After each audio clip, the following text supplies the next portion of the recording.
There's an author, a researcher by the name of Dale Bredesen, who's a Alzheimer's researcher. I'm going to get him on my podcast soon, but he has these 5 different types of Alzheimer's disease kind of people. And I like the 5 types. I think they really connect in with people who have memory issues. And of course, Alzheimer's and dementia is one extreme of that, right? But then we have this kind of in-between area where you may never have Alzheimer's disease or dementia, or you may have it in 30 or 40, 50 years. So the question is, what do we do now to help improve that memory now? So I'm going to go over these 5 types, and we're going to connect it to kind of our own clinical application of what we see with our patients. Does that sound good? Sounds great. Let's hit it. Okay. So first type is type 1, and this has to do with an antimicrobial response to pathogens. And there are certain pathogens we know that can affect the brain. We see it with certain types of worms. We know certain spirochetes like Lyme or even things like syphilis untreated can affect the brain. We know H. pylori or other microbes can have effect either on the brain directly where it gets into the brain, or indirectly through its exposure of various mycotoxins or endotoxins or just biotoxins from the infectious debris that can make its way to the brain, cross that blood-brain barrier, and can activate what's called the microglial cells. And the microglial cells are the white blood cells of the brain. And when they're activated because of some kind of stressor on the infection side or stressor from a biotoxin from the infection, think of a biotoxin as infectious debris, that can create glial activation, and that glial activation as a result can create brain fog as well. And of course, weaker blood-brain barriers, right? The astrocytes in the brain make up that blood-brain barrier. And if our astrocytes are weaker from stress and inflammation and cortisol, that's going to allow things from our gut and our blood to get into the brain easier and can allow more stressors to get into the brain.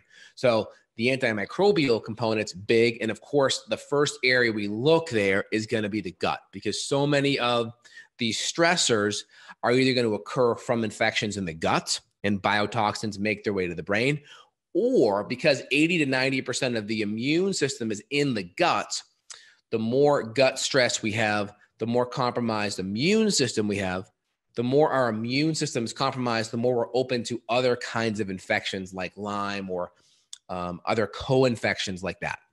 Yep. So Candida's got to be mentioned too. You mentioned H. pylori. You mentioned some bacterial overgrowth. We know with Candida, it produces acetaldehyde. And so a lot of people report that they feel drunk. So some of these memory issues, it's both, meaning it's, hey, I walked into this room. I don't know why I'm in here, but also I feel like I'm tipsy. I feel like I'm a little spacey. I feel disconnected from reality. So you've got to make sure that when you're doing a workup on somebody, we're looking into these gut bacteria, but we're also looking at yeast, fungus, and mycotoxins, because mold was huge for me. I mean, I would have, let's say I had some type of food item like a jar of almond butter that I needed to go put back in the pantry. I would open up the bathroom door, and here I am in the bathroom with a jar of almond butter in my hand. I'm like, what the heck am I doing in here? I'm supposed to go to the pantry. So I had major, just like kind of a disconnect between what I wanted to do and what I actually did. And that got much, much better as I started to detox and use binders to reduce that toxic load. Exactly. And we'll talk more about the mold stuff in type 4. So of course we have endogenous mold or fungus like Candida, things like that from our diet, right? From sugar antibiotic exposure. And then we have mold from environmental components like leak in the house, humid environment, right? Those kind of things are going to be the endogenous, or I should say the exogenous mold, right? Mold from the environment versus fungus and yeast from our gut. Does that make sense? Yep. Cool. Next thing is going to be type 2. We'll call it number 2. That's associated with hormonal issues. So we know, especially in females, estriol, estrogens have an important impact on reducing inflammation, cognitive function, activating certain areas of the brain. So does progesterone, because progesterone helps with GABA, and GABA helps get that parasympathetic nervous system activated. That's the rest and digest. And that amygdala and that brainstem is going to be overactive in that kind of fight or flight response. So things like progesterone and GABA help ease that brainstem response and then allow those higher neocortical areas, right? The frontal cortex to work better, because those areas work better when we have parasympathetic response. So hormones like progesterone and estrogen play a big role. So especially in women who have menstrual issues, PMS, right? That tells me there's hormonal issues. Women that are more menopausal or perimenopausal, where the ovaries are stopping the production of hormones like they were when you were at that cycling age. And then, of course, blood sugar issues like insulin, high levels of insulin, low levels of insulin. Typically, it's going to be high with insulin resistance, and then things like vitamin D, low testosterone. Significant hormonal stressors can affect the brain and can cause certain areas to shrink. Yeah, it's crazy. So when you look at some of the papers on progesterone, you'll see discussions of progesterone and traumatic brain injury. You'll see discussion of people wanting to integrate progesterone into concussion care when it comes to like NFL players and such. So it's amazing, amazing, amazing. I've got a bottle of progesterone on hand, and it's one of those things where if something happens, I hit my head, my daughter hits my head, my wife, you know, if anybody gets hurt, you know, progesterone is one of those kind of quick fix things to help protect the brain. Is there any recommended dosage on that for brain trauma? Is it like a couple hundred milligrams? Yeah, it's much higher than your standard 25 to 50 milligram hormonal support. I've seen one paper that was around 400 milligrams of progesterone. Okay, so 400 milligrams. So like with women, I'll typically go as high as 100. Some go 200. So you're looking at maybe 2 to 3 times, maybe even 4 times what you would typically give for a woman. Yeah, and of course, and of course, and this is in the early stages, right? Because this type of research is not going to be funded. People don't care, or at least when I say people, the pharmaceutical companies can't really get behind progesterone because it's a bioidentical cream you could buy over the counter for $30. So to see a study on like brain health and brain protection with progesterone, I'm grateful that there's even papers existing, because like there's no money involved. You can't make much profit from that, so research is limited. Exactly. 100%. Anything else you want to say about that? Insulin is huge. And so we often use blood sugar regulating herbs and nutrients with our clients. So if someone is insulin resistant, we will use things to help regulate blood sugar. And just in a 6-week follow-up, we may have people report that their brain's working better. And that's simply because we've reduced the insulin. You know, they're calling the like the type 3 diabetes term out there. That's highly linked to like sugar and insulin. Yeah. And so type 3 on this, so type 1 is the inflammatory. That's due to the infections. Type 2 is the atrophic. Type 2 is the atrophic. That's the shrinking parts of the brain due to those hormonal imbalances. Type 1.5, or I just call it 3 because it's the third one on the list, is glycotoxic. And this is more type 1 and type 2 diabetes extreme. So type 1 is a total lack of insulin, right? And then type 2, where you could actually be giving too much, right?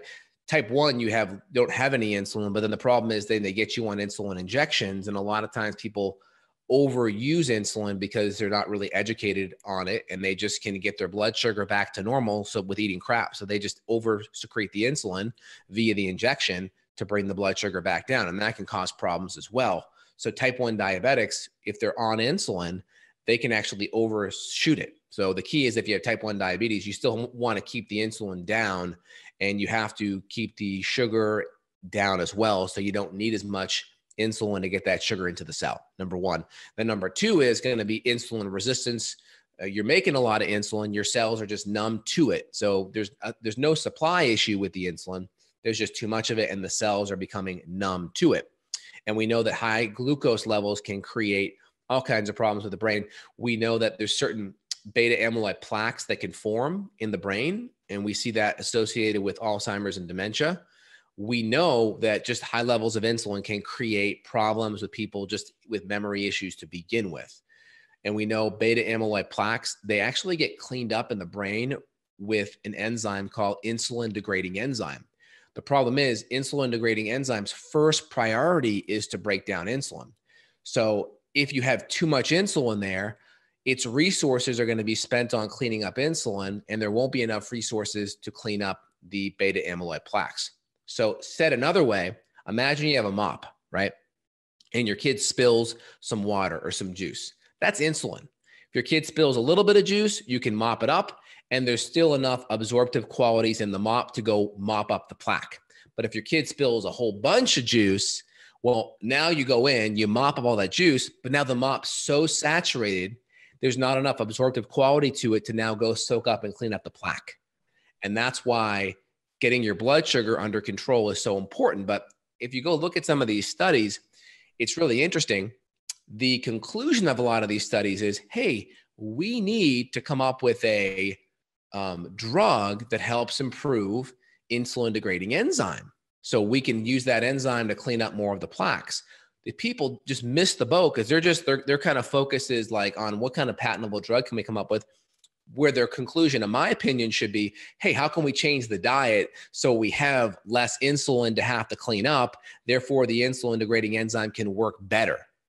Absolutely. We were talking pre-show about skin. I was telling you some papers on skin I was looking at where there were tribal people in New Guinea that were studied, and they never found a single case of acne. So here's all these people working on acne drugs. When you look at a tribal person, they don't have acne. Same thing with Alzheimer's. You don't see these neurodegenerative diseases in more tribal people that are on a native diet and have exercise and adequate sunshine and vitamin D and all that. So it's just funny that the money is really spent in the wrong place. I mean, we really could reduce a lot of the drugs just by adopting some of these principles. Yeah. And it's really interesting because I like to look at the fact pattern, right? The fact pattern I think is really important. Walk me through your thinking of how you got here, right? So when you look at a researcher who's kind of university-based or drug-based, they're looking at, what mechanism, what pathway, what kind of, their bent is obviously is what kind of drug or procedure can we come up with that's patentable that can help with this mechanism. Now, that may be all well and good, but if the only lens that you're looking at it is through what procedure, surgery or drug can you come up with, well, you're not going to be able to utilize the diet and lifestyle and nutrient avenues, because those I think are the most easy to, they're most accessible because you don't have to invest billions of dollars to be like, hey, let's keep the carbohydrate and the inflammation and the food down. There's not $1 billion industry there. So we're out to help the largest amount of people with the least amount of resources to do it. So when you have our fact pattern, our pattern is, where's the low-hanging fruit in regards to diet, lifestyle, and or specific nutrients that are cost effective to have a major effect on those mechanisms. And if you can see, of course, the diet strategies are already the most accessible. And that's why we're trying to bring this information to y'all. And if